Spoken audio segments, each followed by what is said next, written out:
So you can export a MIDI file as a MIDI file as opposed to rendering it as audio. Because if I were to go in Reaper and say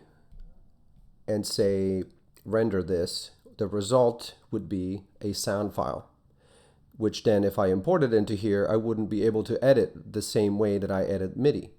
So if I want to continue to be able to change the, let's say, the instrument and remove a note from a chord, and just to keep it as a MIDI file, not to mention it being much lighter too, because MIDI files are much lighter, contain much less information than a sound file.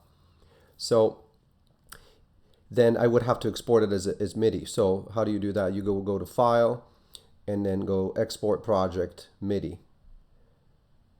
And we'll just give it a name. I'll just call it MIDI Fun. And I'll change it to a single MIDI track just so it doesn't, I don't need to have it multi-track. You can do that as well. And I'll just do the time selection only. Okay.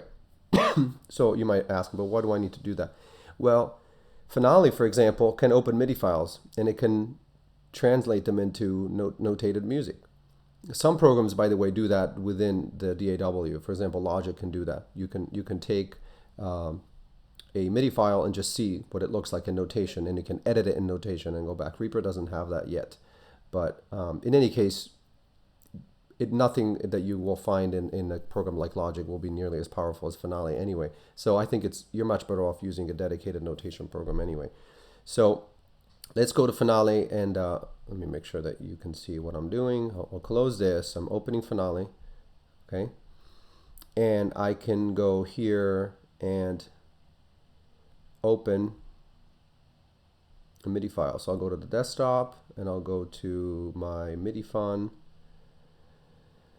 And then it's going to ask me some things about how I want to do the conversion, and you can just leave it as is. This is what it refers to. It's asking me, what do you want to do about the tracks? But in the only case, we only have one track because we saved it as a single track, so this should be fine. And let's see what happens. And so there's my notated version. Now this is the way it was put in music. In other words, we were hearing it lower because we had a transposed transposition on there, but obviously you have to clean it up and all that. You would have to, do something like, I guess I have some features off here. Let me see. Yeah, I do. I tend to shut all these things off when I'm working with my pieces because it messes everything up. So let's move some things around and clean it up. So now I have a notated version. So this means you can compose directly in Reaper with MIDI, and then when you're happy with it, you can go ahead and create parts for your musicians or whatever, and you can add your title, and it saves you a ton of time. It really does. It doesn't always look perfect. It can have, right now it has all these double notes. I don't know why, but it will save you a lot of time, especially if you're notating something simple. Now, if you just improvise on your piano and you don't quantize, so the rhythm is all completely crazy, and you take that and you open it in Finale, it'll look like a complete mess. Because Finale will try to quantize it. It has to quantize it because it has to come up with some sort of compromise with the notation. Because you have to remember, music notation is always, it tends to look simpler than the actual performance. I mean, I think that's true of just about anything. Just because you see eighth notes on the page, it doesn't mean we actually play them that way. So if I perform a Bach minuet, I won't be playing the rhythms exactly as they are because there'll be some flexibility. And so if I record my performance with a MIDI keyboard into a MIDI software, then I take that information and I try to open it in Finale. Finale will get confused because it'll say, well, why did you didn't really play quite the eighth note. So it'll quantize it. And so but regardless of that, you can, using different quantization settings, you can still come up with something that looks pretty good, and it'll end up saving you a lot of time. So just because it can have some trouble, it can give you a few troubles, it doesn't mean that it's not useful. Now, on the other hand, you can also go the other way around. You can compose something in Finale and then open it in Reaper as MIDI. So let's try that. Let's say we go to new, I'll just do a default document. And I'll go here and I'll say, I don't know. I'll just write something like this. Okay, and I'll just stop here. And then I'll just delete everything else. And then I can go, and of course it doesn't matter what it looks like because we're not interested in that. And then when I go to save as, I can choose here standard MIDI file as opposed to just your notation file, which of course is completely different. Those are two completely different things. So I'll go here and I'll call it tune1.mid. So you want to make sure that the extension is mid. And then I'll do everything into a single track and we're good to go. All right, and I won't even save it. So then when I go back to Reaper, I can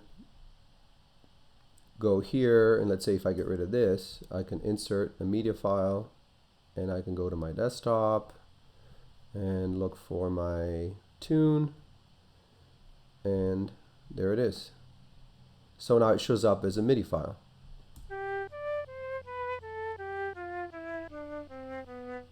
And of course it's running out of notes, so I'm gonna switch to piano. This always gets stuck, I don't know why. Let's see, percussion, organ, Steinway piano. Okay. And of course once you're in here, you can do anything you want with this. You can change instrument, you can transpose it, you can take the whole thing, select all, drag it down. You know, you can change the velocities.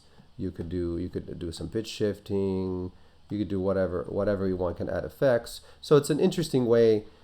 It could be very useful. It's a good way for you to experiment maybe with different things before you commit them to notation, because you know notating things is always time consuming, especially in Finale. I think you guys have learned that the hard way. I like to compose in using the DAW just because it gives me the freedom to trash things without having to spend 10 hours notating something, and then you know, so I think it could be very useful. So you might want to do it that way. You might want to notate something if you're more comfortable doing it that way, and then or if you're more comfortable visualizing a piece, you might want to think of it in notation and then write it in Finale and then import it into here, or use a combination of things. Maybe if you want to be able to see the keys and how these tones, because obviously when you look at this MIDI, I mean, it works well intuitively, and this is why many people that don't know how to read music can still compose music using MIDI, because you know, you just go here, you see the notes and they go up. If it goes up, it goes high, you know, and you can sort of get a sense of, you know, it almost seems like a way you would teach a kid how to notate music, but I think it's great, very intuitive, and it works really, really well.